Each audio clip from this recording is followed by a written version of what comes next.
នេះវាទេសចរខ្នាតធំមួយគ្រឿងចូលចតក្រុងព្រះសីហនុនាំភ្ញៀវជិត 3000 នាក់អាមេរិកច្រើនជាងគេ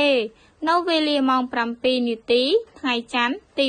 29 ខែធ្នូនេះមាននាវាទេសចរឈ្មោះ Diamond Princess សញ្ជាតិ Bermuda បានចូលចតនៅកំពង់ផែស្វយ័តក្រុងព្រះសីហនុ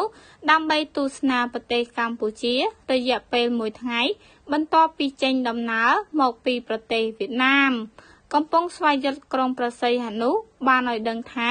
នាវាទេសចរនេះមាននាវិកសរុបចំនួន 1059 នាក់ស្រី245 នាក់មាន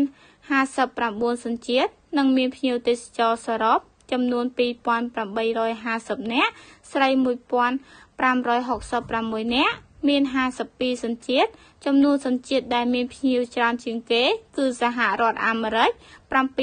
797 នាក់និងអូស្ត្រាលី824 នាក់បើតាមប្រភពខាងលើនាវាទេសចរនេះនឹងចាក់ចេញទៅប្រទេសថៃនៅវេលាម៉ោង 4:00 នាទីនៅថ្ងៃដដែល